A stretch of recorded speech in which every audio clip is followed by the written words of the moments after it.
Welcome to my channel. Try to hear the latest story. You're just the IT guy. You don't matter. The CEO laughed as he cut my benefits. He didn't know I owned the patent for the software. The entire company runs on.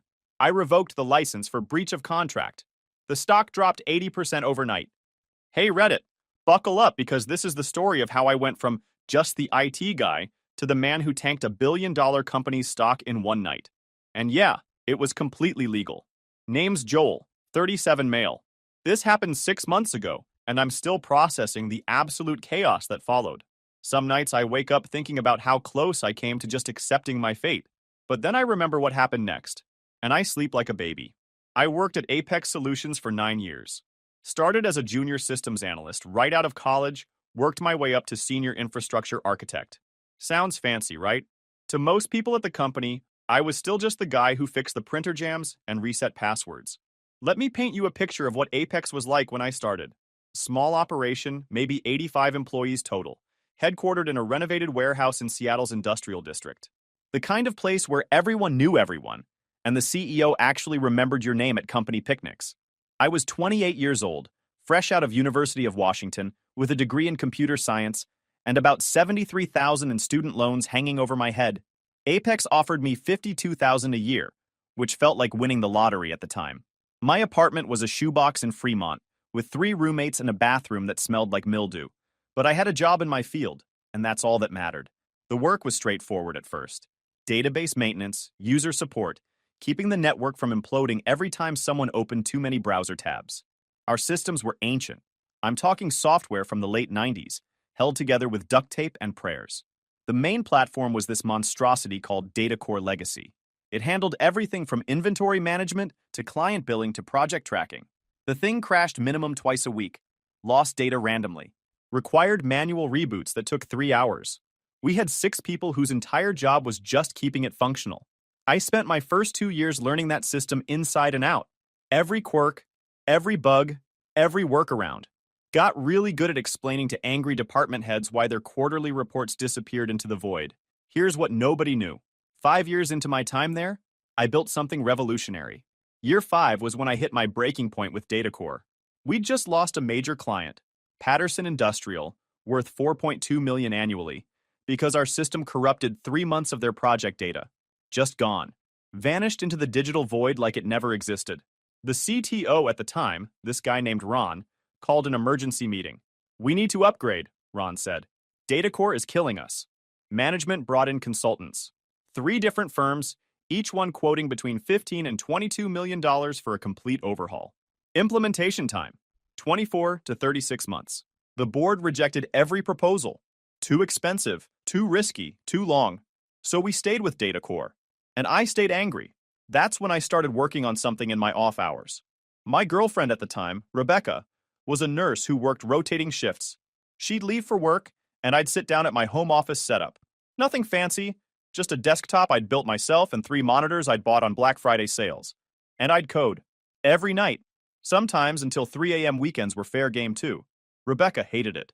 You work all day, then you come home and work all night on the same stuff. It's different, I'd tell her. This is mine. I spent 18 months building that system from scratch. Learned Python even though I'd only done Java and C++ before. Taught myself 3 different frameworks. Watched probably 400 hours of tutorials. Read documentation until my eyes blurred. The framework I built was adaptive. It learned from usage patterns, optimized its own processes, scaled automatically based on demand. It could handle 10 times Apex's current data load without breaking a sweat. The interface was clean, intuitive. People could actually use it without needing a manual and a prayer. I tested it against DataCore using our actual company data. My system processed everything 73% faster with 0 errors. 0. But here's the thing I did that saved my future. I built it entirely on my own time, with my own equipment, using my own resources. I'd wake up at 5 a.m. on weekends to put in extra hours. Used vacation days to code instead of actually relaxing. Spent $38,000 of my own money on server time, software licenses, development tools, and courses. Rebecca left me in month 14 of the project, found me in the office at 11 p.m. on a Saturday, hadn't showered in 2 days, surrounded by energy drink cans and pizza boxes. I can't do this anymore, Joel. You're obsessed. She wasn't wrong. I was obsessed. But I was also building something that would change everything. The day I finished the beta version, I sat back in my chair at 4:17 a.m. and just stared at the screen. 18 months of my life. Right there. Functioning. Beautiful. Perfect. I crashed for 14 hours straight after that. When I finally showed it to Ron, the guy nearly fell out of his chair. Joel, this is incredible. This is exactly what we need. Better than any consultant proposal I've seen. Yeah, I said. I know. How long would implementation take? I can have us fully operational in 6 weeks. Ron's eyes went wide. 6 weeks? The consultant said 2 years minimum. I built it specifically for our infrastructure. It's plug and play. Ron called an executive meeting the next day. I did the demo in the main conference room. Showed them processing speed, data integrity, scalability, the whole package. The CFO, this woman named Margaret, asked the question I'd been waiting for. What's this going to cost us? I'll license it to the company. Reasonable terms. You're licensing it? This isn't company property? That's when I pulled out the documentation my lawyer friend Kevin had helped me prepare. Built entirely outside work hours using personal resources and equipment. According to my employment contract, it's my intellectual property. But I'm happy to let Apex use it. Margaret looked at Ron. Ron looked at the CEO, Andrew. Andrew looked at me. What are your terms? I'd thought about this moment for months. Rehearsed it in my head while debugging code at 2 a.m. License it for $50,000 a year.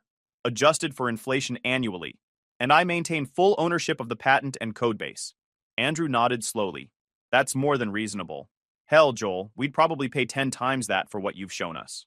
I know, I said, but I'm not trying to gouge anyone. I just want protection. Kevin had been very clear about this. Keep the licensing fee reasonable, but maintain ownership. That ownership is your insurance policy. They agreed. We signed the contracts. I got a bonus for the implementation. $12,000 in a plaque that said Innovation Excellence. I'd spent 38 grand building the thing, but whatever. I had my protection, and that's what mattered. Implementation took exactly 5 weeks and 3 days. We shut down DataCore on a Friday night, migrated everything to my system over the weekend. Monday morning, people came in and everything just worked. No crashes, no errors, no frantic calls to IT about lost data. People didn't know what to do with themselves. Our help desk tickets dropped 67% in the first week. Within 6 months, the results were undeniable. Apex could suddenly take on contracts we'd been turning down for years. Projects that DataCore would have choked on? My system handled them without blinking. Our client base exploded. Engineering firms started coming to us for complex data management. Manufacturing companies wanted our logistics tracking. Revenue went from $47 million annually to $89 million in year 1. By year 2, we hit $136 million. Year 3, $183 million. The company grew from 85 employees to over 400. Opened offices in Portland and Austin. The original warehouse got replaced with a proper corporate building in South Lake Union. I got promoted to senior infrastructure architect. My salary climbed to $94,000. Good money, but nothing insane considering I'd built the engine powering the entire operation. For 4 years, everything was smooth. Then Andrew retired. December 2023, he announced he was stepping down. The board started hunting for a replacement. They wanted someone dynamic who could take Apex to the next level.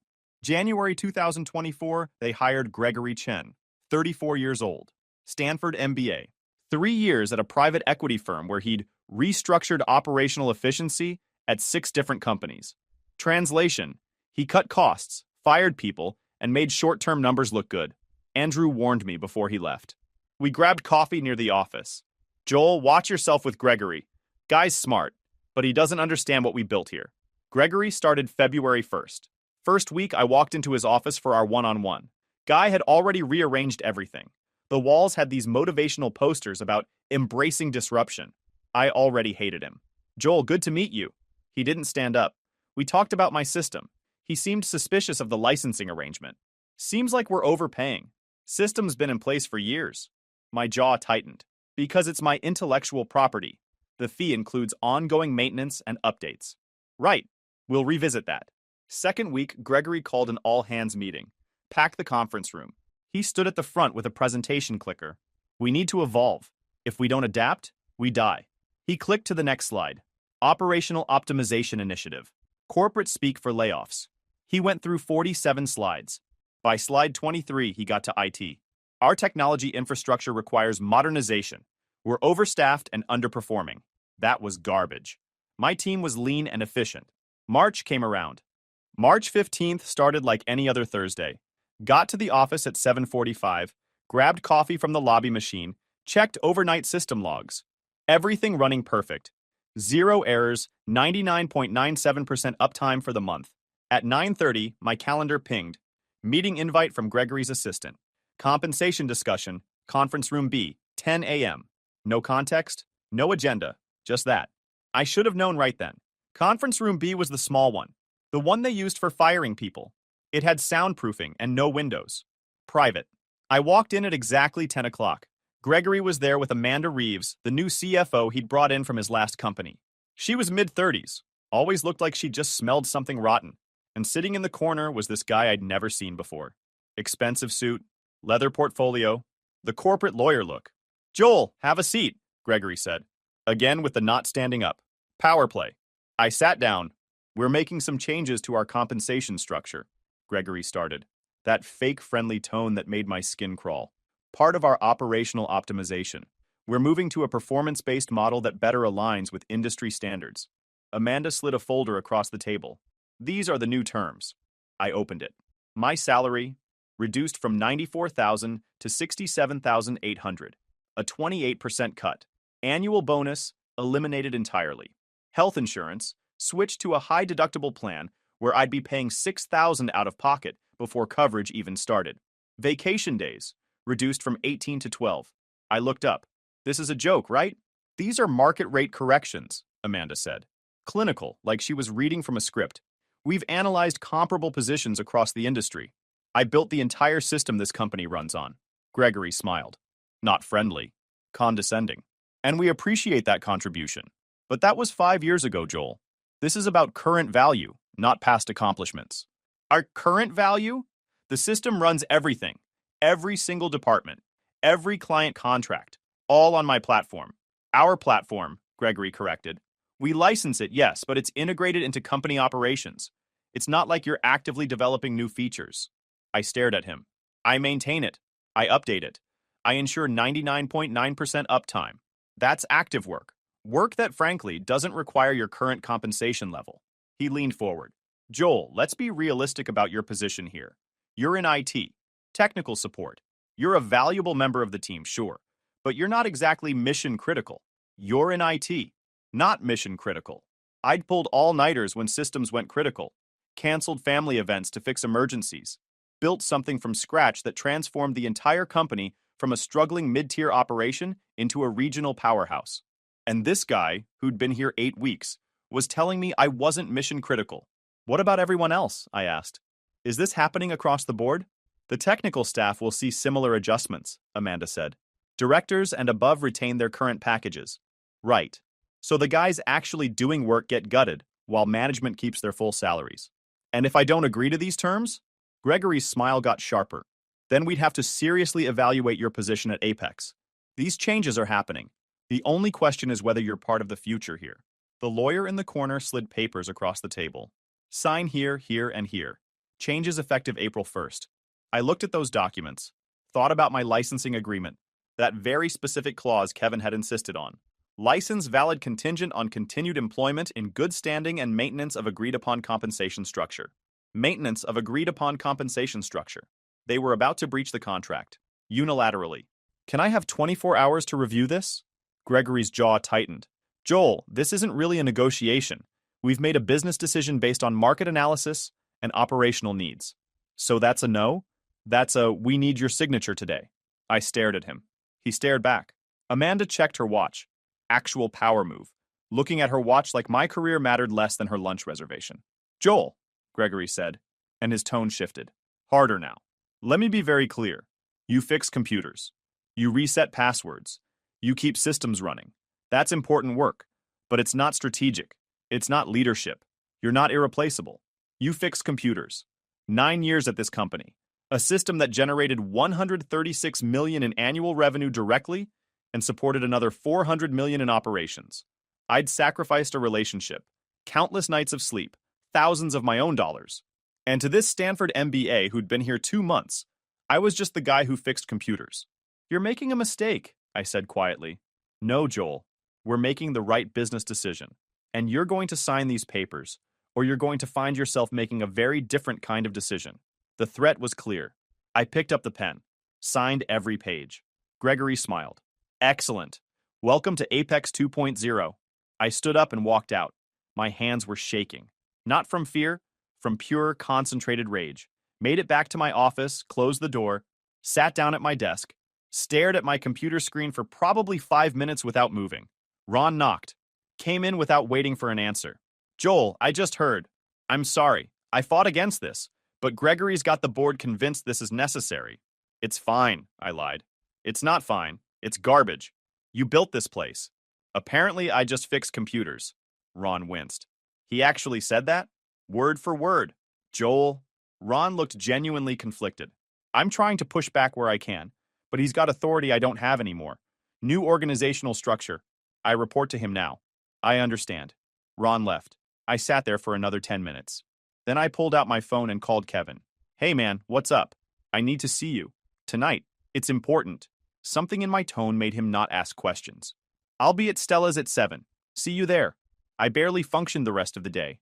Answered tickets on autopilot, avoided everyone, left at exactly 5 p.m.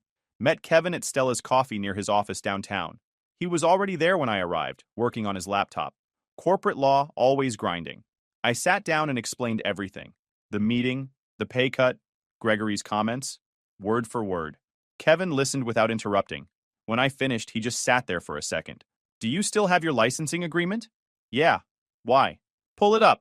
I opened my email, found the signed contract, showed him. Kevin read through it, then read it again, then started grinning. Joel, do you understand what you have here? A contract? A nuclear option. He pointed at Clause 7, subsection 3. License valid contingent on continued employment in good standing and maintenance of agreed-upon compensation structure. Yeah, that's the protection we put in. Joel, they just breached this contract. Unilaterally reduced your compensation. That directly violates the licensing terms. You can revoke their license immediately. The weight of that hit me like a truck. What happens if I do that? Kevin leaned back, that lawyer grin getting wider. Their entire system stops working. They can't access your software, can't process data, can't fulfill contracts, can't operate. The whole company grinds to a complete halt. That's legal? Completely. It's your intellectual property. They broke the contract, you withdraw the license. It's cleaner than a whistle. We can document everything. The compensation reduction, the breach of terms, your right to terminate. Any judge would side with you immediately. I sat there processing. What about my job? They'll fire me instantly. Probably. But you'll have cause to sue for wrongful termination. Plus, you'll hold all the leverage. They'll come crawling back begging you to restore access. And that's when you name your price. Kevin, this could destroy the company. 400 people work there. 400 people whose CEO just decided to slash your pay after you built the platform that employs them all. Kevin's expression got serious. Joel, I'm not telling you what to do. I'm telling you what's legally possible. Gregory made a business decision. You can make one too. I thought about it. Thought about Rebecca leaving because I was too obsessed with building something great. Thought about the $38,000 I'd spent, the missed family events, the sacrificed weekends, the nights I'd worked until I couldn't see straight, all to build something that transformed a struggling company into a success story. And Gregory's words kept echoing. You fix computers. You're not exactly irreplaceable. How do I do it? Kevin opened his laptop. We draft a revocation notice. Cite every clause they violated. Document the compensation reduction. Reference your patent ownership. Send it via certified mail, email, and through their legal department portal. Make it official. Make it airtight. We spent the next 3 hours drafting that notice. Kevin was meticulous. Every sentence legally bulletproof. Every citation precise. Every claim documented with evidence. By 10 p.m., we had it ready. One more thing, Kevin said. You built a kill switch into the system, right? Yeah. Authentication protocol. If their license status changes, access gets revoked automatically. How fast does it work? Immediate. The second their credentials show as invalid, the system locks them out. Kevin nodded slowly. Joel, once you send this notice, there's no going back. You need to be absolutely sure. I looked at that document. Pages of legal language that basically said, "You broke our deal, now you lose access to everything." "What would you do?" I asked. Kevin considered it. "Honestly, I'd be terrified. This is nuclear. But Gregory disrespected everything you built. Treated you like you're disposable. Sometimes people need to learn lessons the expensive way." I thought about my team. Good people who'd get caught in this mess. But I also thought about Gregory's smug face. The way he dismissed my work. The casual cruelty of cutting my pay while keeping his own bloated salary. "Do it," I said. "Send the notice." Kevin hit send at 10:37 p.m. on March 19th, exactly 4 days after that conference room meeting. The email went to Gregory, Amanda, the entire board of directors, and Apex's legal department. The certified letter would arrive Friday morning. "What now?" I asked. "Now you go home, get some sleep, and prepare for chaos." I didn't sleep much that night. Friday, March 22nd. I got to work at my normal time, 7:45 a.m. Everything seemed normal. People getting coffee, settling into their desks, the usual Friday morning vibe. At 9:17 a.m., Gregory's assistant called my desk phone. "Joel, Mr. Chen needs to see you immediately. I'll be there in a few minutes." He said immediately. I walked to Gregory's office. The door was open. He was standing by his window, phone pressed to his ear, looking tense. Saw me and ended the call abruptly. "What the hell is this?" He shoved a paper across his desk. The revocation notice Kevin had sent. It's exactly what it says. "I'm revoking Apex's license to use my software." "You can't do that." "I can. You breached our licensing agreement when you reduced my compensation, so the license is terminated." Gregory's face went red. "This is insane. You're going to shut down the entire company?" "I'm enforcing my contract. The same contract you ignored when you cut my pay." "Joel, be reasonable." I was reasonable for 9 years. I built something that made this company wildly successful. And you decided I was just a guy who fixes computers. I never said. You said exactly that. Conference Room B, March 15th, 10:17 a.m. Quote, "You fix computers. You're not exactly irreplaceable. Remember?" He went quiet. "So now you get to find out how replaceable I actually am. We'll sue you into the ground. Good luck. My lawyers already reviewed everything. I'm completely within my rights. You want to fight this in court? We'll be there. But every day your systems are down, you're hemorrhaging money." I left his office, walked back to my desk, set an alarm on my phone for 4:47 p.m. The rest of the day was surreal. Went to meetings, answered questions, everything normal. Except Gregory and Amanda kept disappearing into closed-door conferences. The legal team kept calling me, and I kept forwarding them to Kevin. At 4:35 p.m., I backed up my personal files to a thumb drive. At 4:42 p.m., I sent a company-wide email. "If you need anything from me, reach out by end of day. Availability may be limited starting Monday." At 4:46 p.m., I logged into the back end of my system. Changed the license status for Apex Solutions from active to terminated. At exactly 4:47 p.m., their access revoked. Every terminal, every process, every dashboard just stopped. I watched through my office window as monitors across the floor went dark. Heard confused voices. "Is the system down? I just lost everything. Is this a network issue?" At 4:52 p.m., my desk phone started ringing. The CTO. I let it go to voicemail. Another call. Ron from infrastructure. Voicemail. At 5:02 p.m., my personal cell rang. "Gregory," I answered. "Joel, what the hell did you just do?" "I revoked your license to use my software. It's in the email I sent this morning. You breached our agreement when you cut my compensation. You can't just shut down the entire company." "Actually, I can.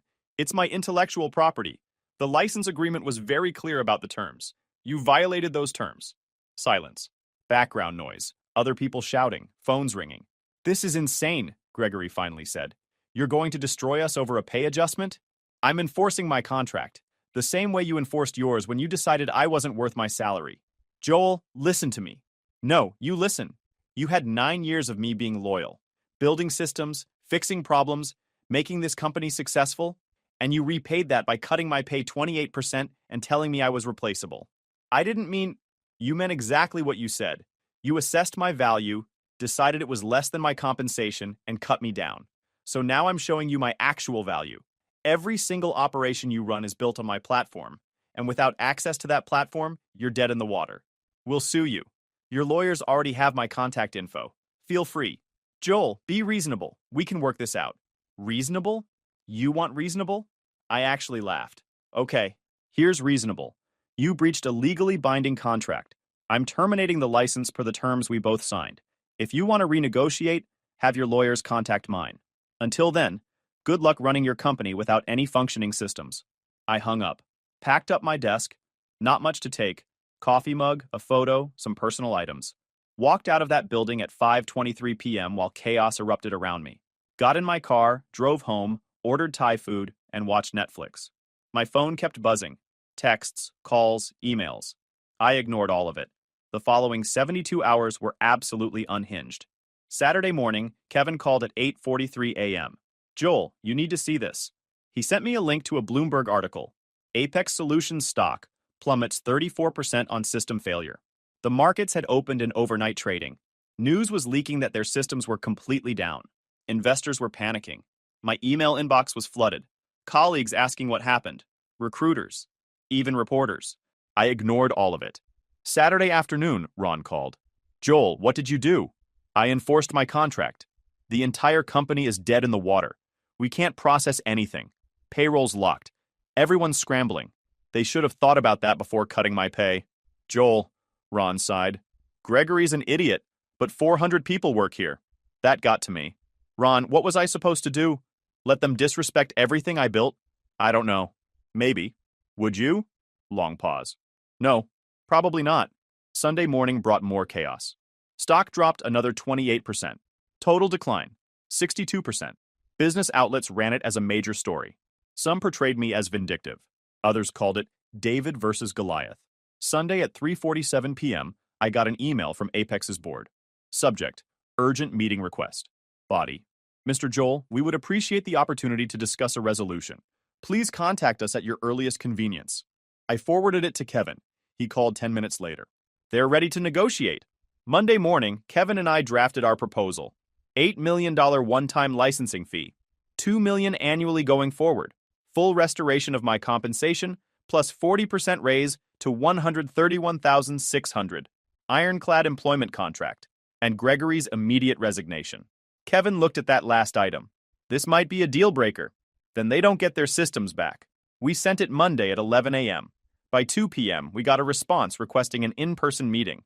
Tuesday, 9 a.m., Kevin and I walked into Apex headquarters. The lobby was chaos. Phones ringing nonstop. Employees clustered in groups, whispering. Security looked stressed. We took the elevator to the executive floor. The entire board of directors was there. 8 people around a conference table.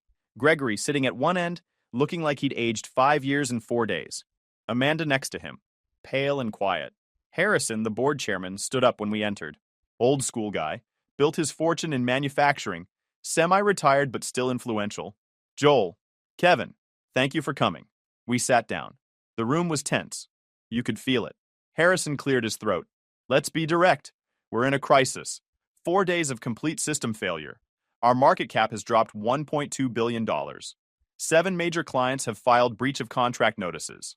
15 more are threatening legal action. We're hemorrhaging approximately $4.8 million per day in losses and penalties. He slid a printed analysis across the table. Numbers, projections, disaster scenarios. We need those systems operational. We understand there was a dispute about compensation. We're prepared to resolve it. Kevin pulled out our proposal. These are our terms. Harrison read it, passed it to the next board member. It went around the table. Gregory's face went from pale to red. This is extortion, he said. No, Kevin replied calmly. This is a licensing agreement. You're free to decline and develop your own systems. Everyone at that table knew that was impossible. Building a replacement would take years and tens of millions of dollars. They'd be bankrupt long before it was functional. $8 million is ridiculous, Amanda said. Her first words since we'd arrived. Actually, it's quite reasonable, Kevin said. Your company generated approximately $183 million annually using Mr. Joel's software for 5 years. That's $915 million in revenue directly enabled by his intellectual property. He licensed it to you for $50,000 annually. You paid $250,000 total for nearly $1 billion in value. He let that sink in. The $8 million represents approximately 0.87% of the value his system created. In any reasonable valuation, that's extraordinarily generous. One of the board members, a woman named Patricia, spoke up. What about the ongoing annual fee? $2 million seems high. It's adjusted for inflation and accounts for ongoing maintenance, updates, and technical support, Kevin explained. Industry standard for enterprise software licensing of this complexity runs 3 to 7 million annually. 2 million is below market. Harrison looked directly at me. Joel, I want to apologize. Personally. What Gregory did was unacceptable. We trusted his judgment about operational changes, and clearly that was a mistake. Gregory started to object. Harrison cut him off with a look. We should have valued your contribution properly from the beginning, Harrison continued. You built something extraordinary, and instead of treating you like the asset you are, we let you be marginalized. I appreciate that, I said. Will you accept our apology and agree to restore access? Not yet. Harrison raised an eyebrow. There's one more item on our proposal, I said. Gregory's resignation. The room went dead silent. Gregory shot out of his chair. Absolutely not. This is absurd. Sit down, Gregory, Harrison said quietly. I will not be forced out by... Sit down. Gregory sat. Harrison looked at me. That's a significant ask. Gregory created this situation. He cut my pay, dismissed my contribution, and breached our contract. Every dollar you've lost, every client you're losing, every point your stock has dropped, that's on him. I was implementing necessary operational changes, Gregory said. You were cutting costs without understanding what you were cutting, I shot back. You saw a $94,000 salary and thought, that's too much for IT, without bothering to learn that the entire company runs on systems I built. That's not strategy. That's incompetence. Patricia leaned forward. Gregory, be honest. Did you know Joel had built the platform before you made the compensation changes? Gregory hesitated. Did you? Patricia pressed. I knew he'd contributed to development, yes. Did you know he owned the patent? Longer pause. I was not fully aware of the licensing arrangement. So you cut the pay of the man who owns the intellectual property your entire operation depends on, without even reading his contract? Gregory had no answer for that. Harrison looked around the table. We need to vote. Joel's terms include Gregory's resignation. All in favor? Hands went up. 1, 2, 3. Patricia, the CFO from the manufacturing subsidiary. 2 other board members I didn't know. 6 out of 8. More than enough. Harrison turned to Gregory. You have until end of business today to submit your resignation. Make it voluntary, make it quiet, and we'll provide your full severance package. Otherwise, we terminate you for cause, and you get nothing. Gregory looked like he'd been punched in the stomach. This is insane. I've been CEO for 9 weeks. And in 9 weeks, you've cost this company over $1 billion in market value and nearly destroyed our entire operation, Harrison said. I think you've done enough. Gregory stood up, looked at me with pure hatred. You'll regret this. Probably not, I said. He walked out. Amanda followed. Harrison turned to me. The rest of the terms. We accept. 8 million, 2 million annually. Your salary restored with the raise, protected contract. We'll have the paperwork ready by tomorrow morning. Kevin and I exchanged glances. One condition, I said. I want Patricia as the next CEO. Everyone looked at Patricia. She looked surprised. Joel, I'm not... You asked the right questions. You saw through Gregory's incompetence. This company needs someone who actually thinks before making decisions. Harrison nodded slowly. Patricia's been with us as an advisor for 3 years. Former CEO of 2 successful companies. It's not a bad suggestion. I'd have to think about it, Patricia said. Think fast, Harrison replied. We need stability immediately. Patricia looked at me. If I do this, you'll restore system access? The moment the contracts are signed and the licensing fee is transferred, access is restored. Then I'll do it. The board voted again. Unanimous. Wednesday morning, Kevin and I returned to sign the agreements. $8 million wired to an account Kevin had set up. $2 million annual licensing fee, paid quarterly. Salary, $131,600. Full benefits, stock options, protected contract. Gregory's resignation was already public. Stepping down to pursue other opportunities. Nobody believed it. Patricia was announced as interim CEO, with board approval to remove the interim after 90 days. I restored system access at 10:47 a.m. Wednesday. Every terminal came back online. Data intact. Processes resumed. The relief in that building was palpable. Thursday, the stock recovered 41%. Still down overall from the crisis, but climbing. Friday, business journals ran stories about the dramatic resolution. Some called it unprecedented. Others called it a cautionary tale about undervaluing key employees. I became a minor celebrity in tech circles. Got interview requests from major publications. Declined all of them. Kevin, on the other hand, was thrilled. I'm putting this case in my portfolio. Best contract enforcement I've ever done. Monday, I came back to work. Walking through those doors was surreal. People stared, some smiled, some looked away. Everyone knew the story by then. It had leaked everywhere. My team, the developers and analysts who'd worked under me, actually applauded when I walked in. "Welcome back, boss," said Rachel, my lead developer. "Thanks, good to be back." Ron pulled me aside. "Joel, I'm glad you won. Gregory was going to gut this whole department. You saved us. I saved myself. You guys just benefited. Either way, thanks." Patricia called me to her office that afternoon. The office Gregory had occupied for 9 weeks was completely different now. The minimalist furniture was gone. The motivational posters were gone. It looked like an actual workspace. "Joel, sit." I sat. "I want to be very clear about something," she started. "What happened here was inexcusable. You built something extraordinary, and instead of valuing it, we treated you as expendable. I appreciate that. I also want you to know that changes are happening. Real changes. It is getting properly funded. Your team is getting the respect and compensation they deserve. And anyone who talks about you like Gregory did will be shown the door immediately." She slid a document across her desk. "This is your new contract. Everything we agreed to, plus one addition." I read it. The addition: annual performance review with guaranteed minimum 5% raise, plus discretionary bonuses based on system performance. You don't have to do that. Yes, I do. You saved this company twice. Once by building the system, again by forcing us to recognize our mistakes. That's worth rewarding. I signed it. "One more thing," Patricia said. "I want your input on all major operational decisions going forward. Formal advisory role. If we're making changes that affect infrastructure, I want to hear from you first." "You're serious?" "Completely. Gregory's mistake was thinking he knew everything. I know what I don't know, and I don't know what you know. So I'm asking for your expertise." That actually meant something. Over the next few weeks, things stabilized. The stock recovered to about 85% of its pre-crisis value. Some clients came back. Others were lost permanently. But the company survived. Patricia turned out to be exactly what Apex needed. She rebuilt relationships with clients, restructured management to include more collaboration, and actually listened to department heads instead of just dictating changes. My team grew to 12 people. I made sure every single one got fair compensation and good benefits. I'd learned that lesson the expensive way. The $8 million sat in investments. I didn't go crazy with it. Bought a nicer apartment in Capitol Hill, paid off my student loans, started a college fund for my nephew, invested the rest conservatively. The $2 million annual licensing fee kept coming. Quarterly payments like clockwork. First payment hit in June.